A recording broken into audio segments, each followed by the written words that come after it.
Dacier Debendouté, je répète les phrases que le chef de l'État a dites il y a un instant. On vient de le voir dans l'élément qui vient de passer. Nous abordons un nouveau virage, a dit le capitaine Traoré. Il ajoute, les libertés individuelles ne priment pas sur la liberté de la nation. Avant de terminer, on ne construit pas un pays dans le désordre. Comment analysez-vous cette sorte de réponse indirecte du capitaine Traoré aux organisations syndicales et aux organisations de la société civile? Oui, moi je pense qu'il a raison. Et comme je l'ai dit au tout début, c'est eux qui ont laissé faire. Moi, je suis civil. Avec l'expérience que j'ai dans ce pays-là, je ne serai pas président, quelqu'un va sortir parler au hasard. On connaît l'histoire des grandes puissances. C'est sur des marigots de sang qu'ils ont construit ce qu'ils ont aujourd'hui. On nous manque que c'est des nations de liberté, des droits de l'homme. C'est faux, absolument faux. Il faut qu'il y ait de l'ordre dans nos pays. L'Afrique a trop souffert, le Burkina a trop souffert. On a enterré combien de morts? Mais moi, ce qu'il a dit, j'oublie, je pense même qu'il doit ajouter que les Burkinabés devaient avoir honte, vu ces agitations. Un président qui est venu en train de faire des pieds et des mains pour avoir des armes pour que l'armée puisse faire la guerre. Il y a des intellectuels qui sont assis, qui parlent au hasard, que c'est les droits, c'est les libertés, c'est les droits de l'homme. Mais à qui ils vont donner cette morale? Ils connaissent l'histoire de la Chine, ils connaissent l'histoire des États-Unis. Est-ce qu'ils connaissent l'histoire de la France?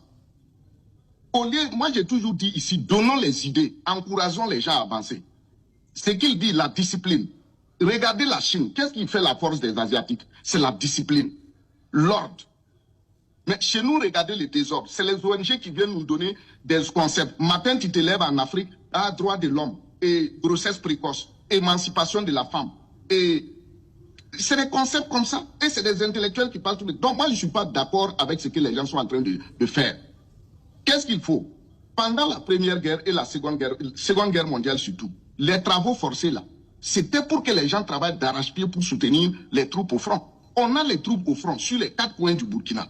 Mais à l'intérieur, si le gouvernement encore doit se battre contre des Burkinabés qui font des choses qui ne sont pas normales, qui font des choses même qui découragent, qui divisent, vous voulez qu'on fasse quoi? Mais regardez le spectacle qu'on donne au monde. Un pays qui n'a rien, on est quel dans le monde? On est en train de faire des efforts comme ça, on ne peut pas s'unir. Donc moi je pense que le président, il a dit vrai, c'est une vérité, tout le monde le sait.